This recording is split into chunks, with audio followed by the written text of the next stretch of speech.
I'm just going to sweep that all over the face and make sure I kind of refresh her skin and get it prepped for skincare. I usually use a mist as well, so whatever option works.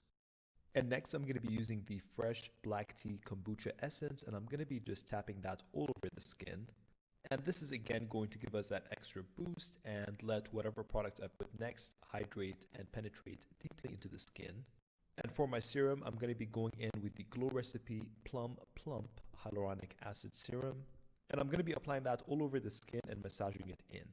Because Remy is on the oilier side, I'm going to be going in with thinner kind of formulas and layering up the hydration so that when I get to makeup, there's not a lot of heaviness on her face. And for my moisturizer, I'm going to be going in with the Glow Recipe Watermelon Glow Pink Juice Moisturizer. Again, super light, hydrating, and just feels very fresh on the skin. And massaging that in as well. For an eye cream, I'm going to be using the Glossier Bubble Wrap Eye and Lip Plumping Cream. And I'm going to be applying that underneath the eyes and around the eyes as well. Just a nice hydrating layer. For my primer, I'm going to be using the Too Faced Primed and Poreless Plus Primer, which I love using it on myself. It feels really good and keeps me nice and matte, and the skin just looks better. So I'm going to be applying that on the center of the face and then blending it out. And I'm going to be tapping that in, and as you can see, her skin already looks pretty matte in a really, really good way. To hydrate her lips, I'm going to be going in with a thick layer of the Fenty Beauty Pro Kisser Luscious Lip Balm in the shade Cocoa Drizzle. And just letting that sit on the lips so that by the time we get to lipstick, the lips are nice and hydrated.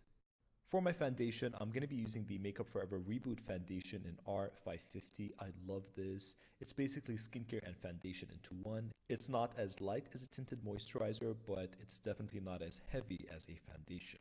And I'm going to be using more of a red undertone on Remy because I want to match her body, but I am going to be going in with a golden concealer because as you can see, her face has a lot of golden undertones, but I want to really even out her skin with that beautiful deep tone.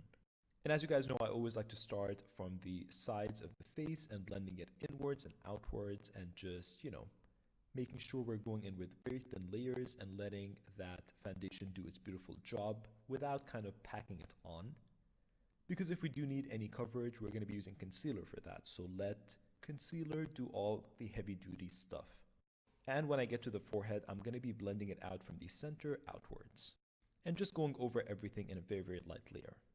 For concealer, I'm going to be taking the Beauty Blender Bounce. I love this concealer. I'm going in with two different tones. One is a bit more golden and one is going to be on the color correcting red side. I'm going to be applying that with a damp beauty blender, and I'm starting underneath the eyes and kind of taking it all the way up in a lifting way. And when you do this, you really lift that area and pull everything up and out. And I really love to just tap that into the skin and melt it into the skin. And as you can see, those two tones really blend nicely together to give your face more dimension. With whatever's left, I'm going very lightly on the center of the forehead because I don't want to bring too much brightness there in that undertone. Going in with that warmer concealer, I'm going to be taking it all around the mouth and any areas where she has a bit more of that uneven skin tone, and just to balance everything out. And tap that in with a beauty blender just to really melt all these beautiful tones that we've created together. And that way you don't get any harsh lines and you kind of want to make everything very seamless.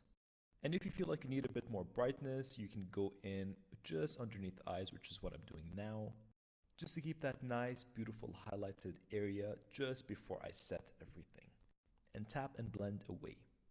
For a bit of shaping and contouring, I'm taking the Fenty Beauty Matchsticks in Ebony and just going in with the contours. I was kind of just testing this out, honestly, with Remy, and I really like how it looks. So I take that on the hollows of the cheekbones and a bit on the tip of the nose and blend it in with my beauty blender, which already has a bit of that concealer and foundation all in. So just going to do a really good job at blending. For an eyeshadow primer, I'm taking my tried and true NARS Tinted Smudge Proof eyeshadow base, and this is in the shade Dark, which I always use anyway, regardless of what the skin tone is, because I just love that tone. But in Remy's case, it's going to kind of mimic that golden undertone that we put underneath the eyes. And it's going to be such a beautiful canvas for any eyeshadow that we put on top. So again, I'm taking that all the way from the lash line up to the brow bone and diffusing as I go up. For eyeshadow, I'm going to be taking my Natasha Denona Biba eyeshadow palette And going in with this golden tan shade, I'm going to be pretty much setting everything, focusing on the eyelid and then diffusing everything up and out. And then I'm going to be going in with that light creamy beige and then tapping it in with that tan to create kind of a custom color and putting that all over the lids because I really want a bright lid and then contouring everything around it. And I want to make sure I'm going to keep everything very matte because that's the look I'm going for. Now I'm going to sketch out the contour of the eye, and I'm going to be taking the Charlotte Tilbury, the classic pencil in Audrey. I think it's been renamed to dark brown or classic brown. And I'm creating an outer V shape, kind of in a winged liner, but then bringing it in slightly into the crease. And then taking my brush, I'm going to blend and diffuse everything up and out and into the crease. I'm going to go ahead and repeat this until I'm happy with the intensity and the blend. And taking a bit of that underneath the lower lash line on the outer corners. And repeating the same steps on the other eye.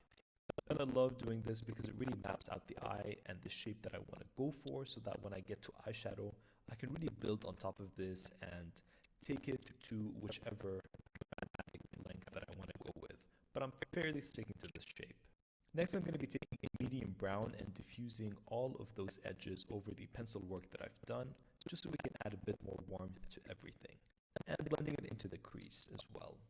I'm dipping into the bronze palette from Natasha Denona and using this kind of more yellow-based creamy beige. It's definitely warmer, and I'm going to be packing that all over the lids. And as you can see, this definitely gave us that matte pop of brightness. I'm going to be going in with a black and tracing over the edges of the dark brown that we did, starting from the lash line out so that we keep that nice gradient and intensity. And I'm going to be going back and forth with that dark brown and a more neutral brown just to really create a seamless, perfect blend.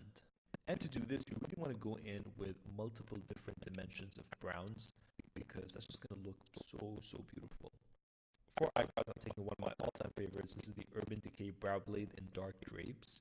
One side is kind of like a brow pomade and a pencil, and it's so pigmented and beautiful, but you can control it. And the other side is a pen. So it's kind of like microblading, basically. It's an ink pen, and I love the look of this. But you do need a light hand if you have lighter brows. I mean, obviously they do different colors, but still with the application, you need to go in with a light hand. And now that that's done, I'm taking a bit of a black pencil just on the lash line. This is the Fenty Beauty Fly Pencil. And just to add that extra depth and dimension again. Because if you go in with creams and powders and different textures, you're going to get different dimensions. For mascara, I'm going to be taking the Huda Beauty Legit Lashes Mascara and just applying that all over her lashes. And then I'm going to be going in with Ardell Individual Lashes in medium as always.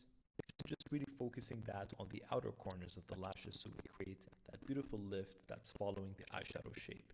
For blush, I'm going in with the Viseart Blush Palette number 3. I'm taking the beautiful orange in the center, and this just looks so beautiful on deep skin. You have to try orange blush if you haven't. Trust me, it's beautiful. She looks glowing, very sun-kissed. And taking that a bit around the perimeter of the face. I'm also taking a bit of that orange just in the crease to really warm up everything and tie it in together because we don't want a disconnect from the eyes and the face because we're going kind of light on the eyes. For my lip pencil, I'm going to be taking one of my all-time favorites. This is the MAC Lip Pencil in Chestnut and lining Remy's lips. And this color is very warm, it's very chocolatey, and it really just complements the look. And then I'm going in with the Makeup Forever Artist Nude Creme in number 12. And placing that all over the lips. Now this was a bit on the red side and I wanted a more caramel nudie color, but I'm still using this as a base to build up on. Because I know that whatever light colors I'm going to put on top of this aren't going to turn gray because we have that very rich, warm undertone. I'm taking a bit of the MAC Lip Mix in the shade Nude and just mixing it in a bit with that color because it is a mixer and putting that towards the center of the lip. But then I'm going to be taking the Shiseido Lacquer Ink Lip Shine in Honey Flash. This is so beautiful. I'm going to be reaching for this over and over again. It's such a great color. It's a very caramel nude. It's going to suit literally all different skin tones. I love it. And finishing off with highlight, this is the Milk Makeup Flex Highlighter in Glazed. Honestly, I don't think she needed a highlighter, but here we are. So I'm putting that on the cheekbones, the bridge of the nose, tip of the nose, and chin. And setting everything with a bit of Fix Plus, but covering the eyes because they're very matte, and then, the spray can get a bit weird on the matte eyeshadow. And that is the final look. I really hope you guys enjoyed this. Let me know what you think in the comments down below, and leave me a thumbs up. Don't forget to subscribe to my channel if you haven't already, and I will see you guys very, very soon.